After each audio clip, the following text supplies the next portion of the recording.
Good morning. Today is March the 7th of 2023, and today is our regularly scheduled monthly meeting of the Alabama Public Service Commission. For the record, the public was notified of today's meeting by notice dated February the 1st of 2023. Welcome. Thank you for coming today, and if you will, make sure that you turn your phones to vibrate or off, and I'll do my best to remind you to turn them back on at the end of the meeting so as not to miss an important phone call.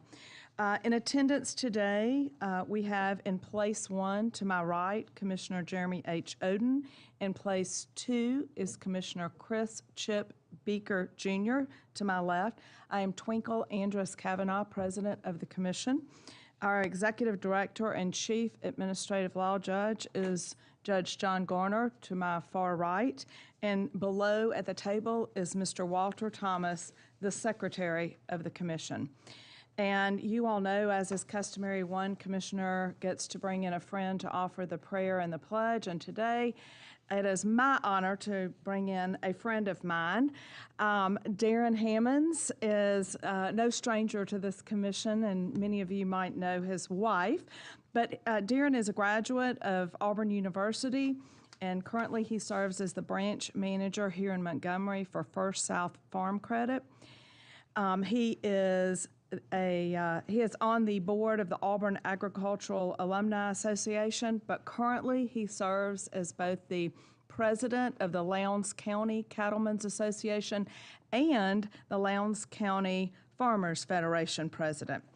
But to me, most importantly, he is a member of Hayneville Baptist, where he serves as a deacon and teaches Sunday school. He is also active with the Montgomery Baptist Association. He has one daughter who is at the University of South Alabama, a great college with a great president. And the way most of us got to know Darren is through his wonderful wife, Tina. And this is her first meeting not to be sitting out with the Attorney General's office. Olivia, we're going to miss her. I actually talked to the Attorney General and said, can we not get her back? Come on. Anyway, but Tina is currently serving as the Director of Governmental Relations for the Alabama State Department of Education. So they are blessed to have her. But they both have a farm in Lowndes County where they raise cattle and horses. And my daughter says there's a word for that. She's a horse girl. And if you have never looked at her Facebook page and seen the pictures, you need to check it out. She's a horse girl that's got some gorgeous, gorgeous, gorgeous horses that we love looking at in my family. So thank you so much, and we'll come down and join you for a minute.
Would stand with me, please, as we pray and we will recite the pledge.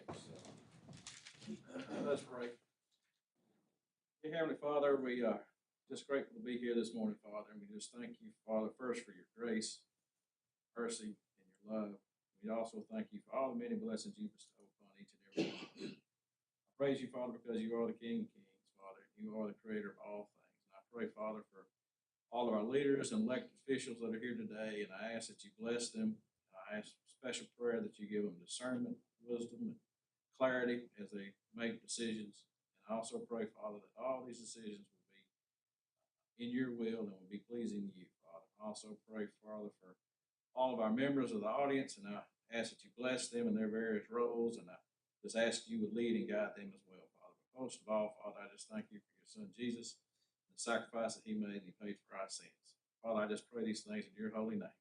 Amen. Amen. Kitchen salute pledge. I pledge allegiance to the flag of the United States of America and to the republic for which it stands, one nation, under God, indivisible, with liberty and justice for all. Thank you.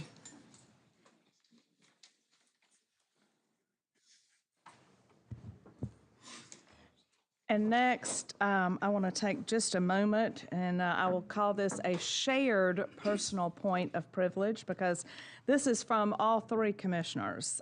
We have heard about a retirement and wanted to have a time to just thank Richard Hutto for the service he has been to us here at the commission. So, Richard, stand up. I think everybody knows Richard. He plans.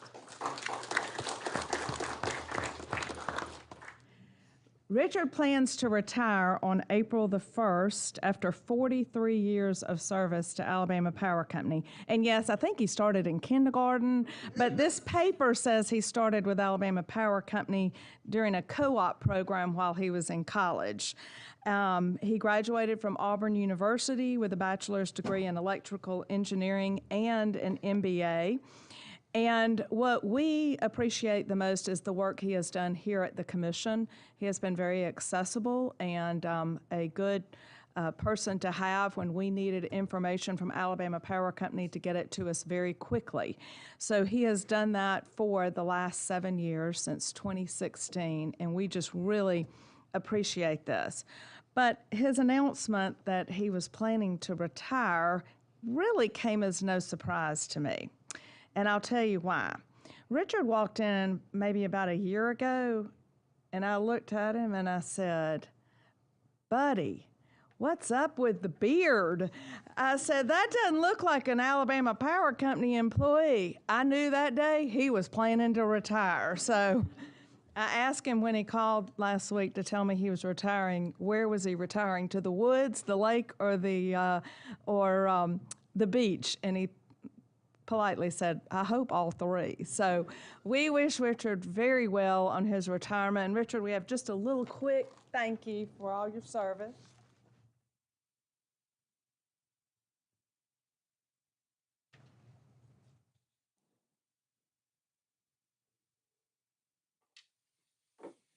Get a quick picture. Oh, absolutely.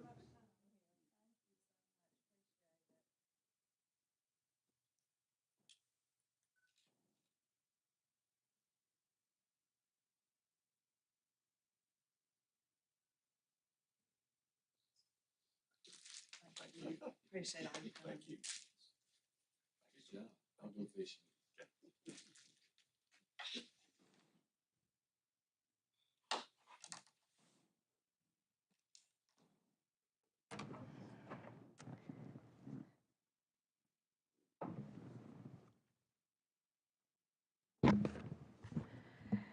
And now we will move on to the approval and the adoption of the minutes. Do I have a motion to approve the minutes from our February the 7th, 2023 meeting? So moved. Second? Yes. Yes. Yes. With there being no old business to bring before the commission, we will move on to the new business here at the commission. We will begin with our Utility Services Division report given by Mr. Jeff Johnston. Good morning, Commissioners. Morning. Today I'll be reviewing the Utility Services Division agenda dated February 28th, 2023, beginning with Consumer Services for the period ending February 24th, 2023 for gas and electric utilities. The numbers were consistent with several years in the past. Predominantly billing and payment issues, which is normal this time of year as we come out of winter, so nothing unusual there. For telecommunications, basic service only, there were a total of 3. other retail services, there were a total of 7. Only 2 of those were under the PSC jurisdiction. Referred inquiries, a total of 23 for a grand total of 33. Moving to natural gas, under docket 18046 and 18328, for Spire, Alabama, Inc., it's the division report on rate RSE as of January 31, 2023. Based on preliminary figures, the projected RSE return on average common equity for the rate year ending September 30, 2023 was 8.67%. This is below the range. Under docket 28101, Spire Gulf, Inc., the division report on rate RSE as of January 31, 2023. Again, based on preliminary figures, the projected RSE return on average common equity for the rate year ending September 30, 2023 was 9.77%, and this is within the range. Docket U5438, Spire, Alabama, Inc. This is an application for approval of a base contract for the sale and purchase of natural gas with Pivotal LNG LLC. We recommend approval. So moved. Second. Yes. Mr. Oden? Yes. Commissioner Beaver? Yes. There were no water or wastewater items on the original agenda, but we do have one off-agenda item that I'd like to go ahead and take now. Under docket 33279, Blue Hole Water Company, Inc. They have requested approval for a rate increase for all customers. Staff has reviewed the filing and recommends that the filing be suspended for 180 days to and through September 28, 2023 to give us time to do a proper review. We recommend approval. So moved. Second. Mr. Kavanaugh? Yes. Mr. Oden? Yes. Commissioner Beaver? Yes. Moving to the telecommunication agenda, I have 3 amended interconnection agreements that I'll take under one recommendation. Under docket U4843, CenturyTel of Alabama LLC, doing business as CenturyLink, and Charter FiberLink Alabama LLC. Under docket U5039, Brightspeed of Alabama LLC, and Time Warner Cable Information Services Alabama LLC. Under docket U5039, CenturyTel of Alabama LLC, DBA CenturyLink, and Time Warner Cable Information Services Alabama LLC. For all 3, we recommend approval. So moved. Second. Commissioner Kavanaugh? Yes. Commissioner Oden? Yes. Commissioner Beaver? Yes. Under name changes, there are a total of 8, and 6 of these are all for one company operating as different entities, and I'll take all 6 of those together. Under docket 13443, Bluntsville Telephone LLC and Otelco Telephone LLC, changing name to Go NetSpeed. Under docket 13667, Friendly Mountain Telephone LLC and Otelco Telephone LLC, name change to Go NetSpeed. Docket 14371, Hopper Communications LLC and Otelco Telephone LLC, again, name change to Go NetSpeed. Docket 25406, Otelco Telecommunications LLC and Otelco Telephone LLC, name change to Go NetSpeed. Docket 26797, Otelco Telephone LLC, name change to Go NetSpeed. And last, CRC Communications LLC and Otelco Telephone LLC, name change to Go NetSpeed. For all of those, we recommend approval. So moved. Second. Commissioner Kavanaugh? Yes. Mr. Oden? Yes. Commissioner Beaver? Yes. We have 2 other name changes. I'll take those together.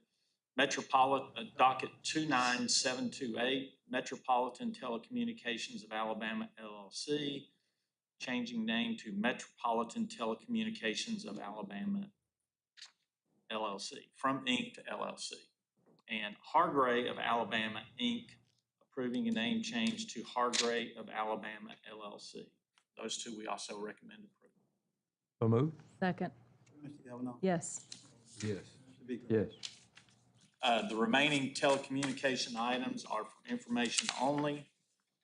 Under field services, in January of 2023, the field services staff inspected the facility of 3 wastewater treatment plants, all managed by Community Utilities of Alabama. All 3 systems were functioning properly at the time of each individual inspection. If there are no questions, that concludes my presentation. Thank you. Next, we have our Gas Pipeline Safety Division, represented by Mr. Jonathan Kimbrell, the Acting Division Director. Good morning, Commissioners. Morning.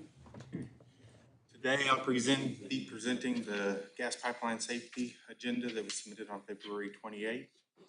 The activities will reflect for the month of January. GPS performed the following inspections during the month of January. A total of 28 inspections and 1 operator training session were conducted, utilizing 52 in-person days. Of the 28 inspections, 6 were construction inspections, 2 were operator qualification, 2 were incident and accident, 1 was a drug and alcohol, 17 were follow-up inspections. From the 28 inspections shown above, 1 enforcement letter was issued with 1 non-compliance item issued. There were 7 non-compliance items corrected out during the month of January. The training that occurred was an operator/contractor training session for a polyethylene pipe that happened at Athens, Alabama, Leak City facilities, and there were 38 personnel trained. For the month of January, there were 3 accidents/incidents. All 3 were state reportables only and did not meet the level of a federal incident. The first one that's noted is from January 11th in Upper Sand Mountain. A gas line was properly located and the electric cooperative drilled through it, causing a leak. The second one is January 15th for Southeast Gas in Ozark. A customer was doing yard work in their backyard and damaged the service line and had to call it in. The news was brought on scene, making it a state reportable. That incident also resulted in our only violation that was issued for the month, for them not doing an 811 ticket. The last one is for January 12th, Spire, Alabama, Selma. It was damage to their system due to the tornadoes that came through the area. They notified us of the damage because they were not able to get into it immediately due to the storm and the trees down. So they wanted to make us aware. Outside of that, the miscellaneous items for gas pipeline safety is that PHMSA's state programs has contacted us and they have scheduled the dates for them to perform our field audit and our office audit of our state program. Lastly, we submitted our year-end payment request to PHMSA for both our natural gas program and our hazardous liquid programs, and they have been accepted. Oh. Barring any questions, that's it for gas pipeline safety. I think this would be a good time to reiterate, especially with the warm weather coming on, to make sure you call 811 before you dig. The reality is you can hit something in your own backyard, as we've seen by this. And it is the law now that you must call 811 before you dig so it can be marked. It's a very easy and simple process, but just remember 811. Thank you. Next, we have our Utility Enforcement Division, represented by Mr. Chris Hester, the Railway Safety Administrator. Today, both Scott Morris, our Director, and Amanda Sheehan, our Assistant Director, are both out. And we asked Chris Hester to come in and give the report. But I think it's a great time to recognize the good work that you are doing with railroads, inspecting railroads throughout Alabama. Thank you. And you have been very busy just because we really, my heart goes out to the people in Ohio that are suffering right now. But the reality is that really puts a spotlight on railway. And you have done a fantastic job. We were talking about it recently, and the number of derailments in Alabama have gone down over the last 6 years. Of course, they don't you don't have an exact number every year, but they've continually gone down. And I give you a lot of credit for that. Chris has looked at the places where 90% of the derailments happen, and he has put a real focus on that. And I appreciate it, Mr. Hester. Thank you. And thank you for a job well done. Thank you. Keep it up. We're counting on you. Yes, ma'am. Good morning, Commissioners. Morning. You have before you the Utility Enforcement Division's agenda dated February the 28th, describing the major tasks, inspections, and activities performed during January. First, we'll cover the railway safety section. On the first page, you will see a total of 227 defects noted. 43 were track defects and 148 equipment defects. 2 of these conditions rose to the level of a violation. On the next page, you will see that there were 5 incidents reported by the National Response Center. Most notable line being the line item number 5 that reported a train versus train low-speed collision that resulted in 2 injuries to the crew. RWS staff participated in FRA Automated Track Inspection Program, the ATIP, during the week of January the 17th. We'll now move on to the motor carrier services section. It was a routine month for applications and insurance filings. On the next page, you will find that as of January the 31st, over 7,606 Alabama carriers, or 61%, have been registered for the 2023 UCR. 1 passenger carry hearing was held in January. Pending any questions, this concludes my report. Thank you. Next, we have our Electricity Division represented by Mr. John Free, our Division Director, and Ms. Patricia Smith, our Public Utility Analyst Manager. Good morning, Commissioner. Good morning, sir. You have before you the Electricity Policy Division's agenda dated February 28, 2023. Ms. Patricia Smith will present the division's monthly update on rates RSE and ECR for Alabama Power Company. Good morning, Commissioners. Good morning. The first item on our agenda is the division's monthly report on rates RSE and ECR and dockets 18117, 18416, and 18148. Regarding rate RSE, the staff performed its monthly examination of the books and records of Alabama Power Company and determined the reprojected weighted return on average retail common equity was 5.65% for the 12 months ending December 31, 2023. This return is based on 1 month of actual data for January 2023 and 11 months of budget data for February through December 2023. For rate ECR, the staff performed a regular month review of Alabama Power's energy costs for the month of January 2023 and determined an over-recovery of approximately $34 million. Commissioner, this is our report on rates RSE and ECR. Commissioners, the next item is under dockets 18117 and 18416. On February 1, 2023, Alabama Power Company submitted information and calculations for the CMP purchase factors associated with the company's certificated power purchase arrangements. Filing reflects a projected under-recovery of costs associated with such arrangements, which would be recoverable in the billing months of April 1, 2023 through March 31st, 2024.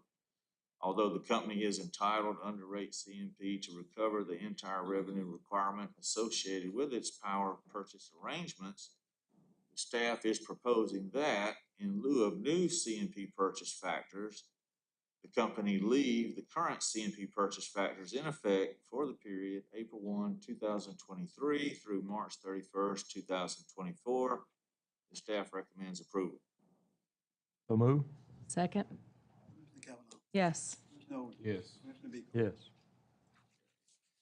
The next item is under docket 18005. On February 15, 2023, Alabama Power Company filed with the Alabama Public Service Commission the annual update to rate PAE. As with prior revisions, the base charges and energy payments reflect updated cost information and avoided cost data for Alabama Power Company. The company is requesting the proposed modifications become effective for April 2023 billings. Staff recommends approval. So moved. Second? Commissioner Cavanaugh. Yes. Commissioner Owen. Yes. Commissioner Beagle. Yes. And the last item is under docket U 5213. On February 15, 2023, Alabama Power Company filed with the Alabama Public Service Commission the annual update to rate CPE. Rate CPE has been in effect since March 2017, and the company annually updates avoided cost and other data that are used to set the energy payments established under the rate. The company has requested the new rates along with new criteria by which QFs can demonstrate the establishment of a legally enforceable obligation against the company become effective April 1, 2023. Staff recommends approval. So moved. Second. Kavanaugh. Yes. Commissioner Oden. Yes. Commissioner Beagle. Yes. Any questions you may have, this completes our report this morning. Thank you all, appreciate it. Next, we have our legal division represented by Commission Administrative Law Judges Sue Ellen Young and Luke Bentley, followed by Judge John Gorner. Good morning. Morning. I'm going to take all the items I have on the March 1st agenda together for one vote.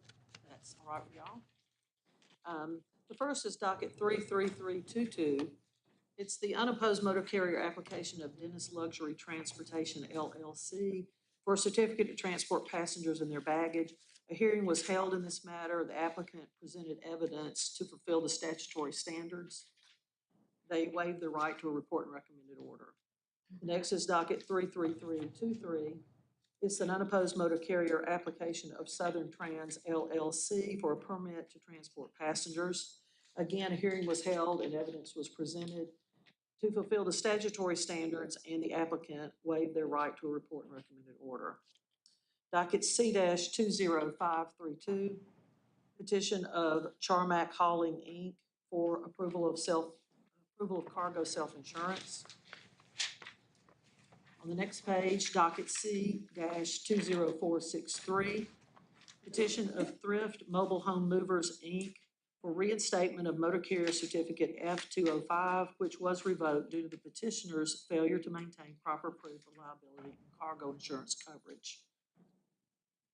Docket 32064, petition of Lands Logistics LLC for cancellation of motor carrier certificate F-4723.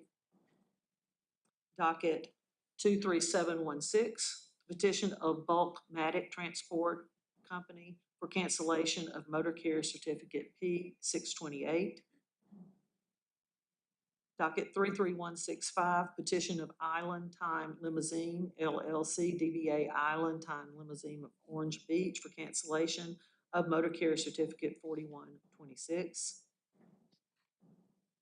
Docket 30340, petition of Harold Adams, DBA Adams Trucking for cancellation of motor carrier certificate F-3709. And docket 28689, the petition of Jerry Yancey, DBA Jerry Yancey Farms for cancellation of motor carrier certificate F-2702. I recommend approval. So moved. Second.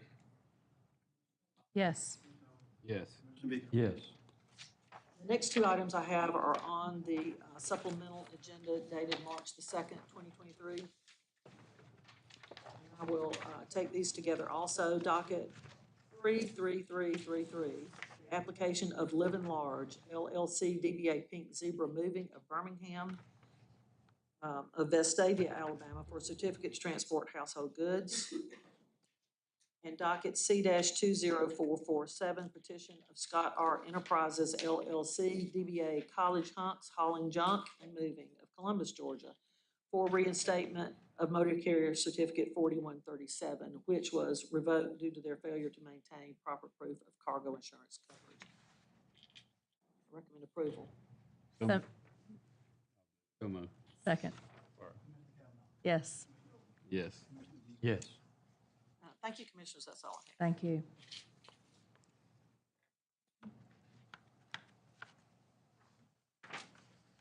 Morning, Commissioners. Morning. I have 6 items on the agenda. First 2 are motor carrier items, so I'll present those together and do the rest separately. Under docket C-20488, petition of James L. Reeves doing business as Dirt Buddy of Shelby, Alabama. Reinstatement of motor carrier certificate F2728, which was revoked due to a miscommunication regarding cargo insurance coverage. Recommend grant of the petition reinstatement of the certificate. On the next page, under docket C20483, C6553, and 25223, petition of Sammy Bonner Construction Company, Inc. of Toxie, Alabama, for cancellation of motor carrier certificate F779. Motor carrier certificate F779 was revoked by the commission, order dated January 10th, 2023, due to the petitioner's failure to maintain proper proof of liability insurance coverage. Sammy Bonner Construction Company, Inc. also has cargo insurance authority in informal docket C6553. I recommend reinstatement of certificate F779 for the sole purpose of canceling that certificate in good standing. Also recommend grant cancellation as requested of the certificate and grant cancellation of the cargo self-insurance as requested. So moved. Second. Kavanaugh, Yes. Ms. Oden, Yes. Commissioner Bieber. Yes. Next item is a telecom item. It's under docket 33319, the application of BIF4 Intrepid Opco LLC of Boulder, Colorado, for a certificate to provide telecommunications services in the state of Alabama. Hearing was held on February 16th, 2023, in which commission staff participated. I recommend grant of that certificate application. So moved. Second. Yes. Ms. Oden, Yes. Commissioner Bieber. Yes. My next item, next three items are water items, but I'll take those all separately. Under docket 32193, it's the petition of Escambia Community Utilities LLC for approval of an increase in the current tariff rates for water service. ECU seeks approval to increase their minimum monthly residential water charge by $4 from $15 to $19, and their minimum monthly commercial water charge by $35 from $15 to $50. ECU further requests an increase of $1.60 per 1,000 gallons for residential usage above 2,000 gallons, and $4.40 per 1,000 gallons increase for commercial usage above 3,000 gallons. To investigate these proposed rates, the commission suspended the rate to and through March 30th, 2023. The hearing was set and the Office of the Attorney General of Alabama intervened. Following pre-hearing conferences and a review of financial documents, the Attorney General did not object to the proposed rates and the hearing was canceled. I recommend approval of the proposed tariff. So moved. Second. Yes. Yes. Yes. On the next page, under docket 32873, these are consolidated petitions of Asbury Water Systems, Inc. Their first petition, or in their first petition, Asbury petitioned for an increase in its residential and commercial water rates with a requested effective date of October 1st, 2022. Asbury seeks approval to increase the minimum monthly water charge by $1.25 from $25 to $26.25, and a 4.5% rate increase for each 100 gallons used above the monthly minimum usage level of 2,000 gallons. September 13th, 2022, in order to investigate whether the requested increase is just and reasonable, the commission entered an order suspending the effective date of the rate increase for 180 days to and through March 30th, 2023. And on their second petition, Asbury filed for a certificate of convenience and necessity to construct a new elevated water tank. And that petition stated that funding for that project was to come through the Marshall County Commission. A consolidated hearing was held in which the Office of the Attorney General of Alabama and commission staff participated. I recommend approval of the proposed tariff rates, the establishment of a regular report on water loss, and approval of the certificate. So moved. Second. Commissioner Kavanaugh, Yes. Commissioner Oden, Yes. Commissioner Bieber. Yes. My last item is under docket 25869. This is East Lounge Water Association, Inc. requests a finding that it is not subject to regulation by the commission. In support of this request, East Lounge provided documentation to show that it is a nonprofit corporation that provides water service only to its own members, not to the general public. It also submitted its corporate governance documents as evidence that its members elect and may remove its board members. I recommend the issuance of an order finding that, based on these provided documents, East Lowndes Water Association, Inc. is not a public utility and therefore not subject to commission regulation. So moved. Second. Mr. Kavanaugh. Yes. Mr. Oden. Yes. Yes. All I have, thank you. Judge. Thank you, Madam President. I have the last of the three items that were presented on the off agenda list that was circulated on March 2nd, 2023. The item I have is under docket 33335. It is a proposed investigation proceeding to consider the issuance of a certificate of public convenience and necessity for Tannehill Sewer LLC and to determine the rates, terms, and conditions of service to be implemented by Tannehill. Pursuant to Act Number 2022-288, which became effective in November of 2022, Tannehill is now subject to the jurisdiction of the Commission. After numerous unsuccessful attempts to obtain the information necessary to proceed with a hearing to certify Tannehill and to establish their rates, terms, and conditions of service pursuant to Commission guidelines, the Commission staff has now obtained sufficient information to proceed with the hearing. And so that is the recommendation, is the entry of an order establishing the recommended proceeding and hearing and authorizing any further orders deemed necessary to obtain additional information necessary to effectuate the jurisdiction of the Commission over Tannehill. So moved. Second. Mr. Kavanaugh. Yes. Yes. Yes. The only additional items I have for presentation are those reflected on the administrative agenda. I recommend approval of those items. So moved. Second. Mr. Kavanaugh. Yes. Mr. Oden. Yes. Mr. Beasley. Yes. That's all I have. Thank you. Now, does anyone have any other new business to bring before the commission? I have one, Madam President, if you'll let me talk a little bit, but I think someone has a birthday coming up at the end of this week, March the 10th, and I would offer to sing to you, but I really don't think that would be a present. So we want to wish our president a happy birthday this coming Friday. Thank you, ma'am, for that honor. Thank you. Thank you, Commissioner. Happy birthday. Is Jerry Delancey in here? He can sing. Stand up. I'm not going to make you sing, but we share a birthday. So happy birthday to you too. Jerry, good job. And now, does anyone have any other new business to bring before the commission? With there being no more new business, in closing, let me remind you that our next regularly scheduled commission meeting is April the 4th of 2023. If you're putting that on your calendar, it's the week of Easter. So between now and then, I hope you all get at least a day or two in the sun. Happy spring break for your children and grandchildren. And quick reminder, turn your phones back on, and with there being no further business, we stand adjourned. Thank you.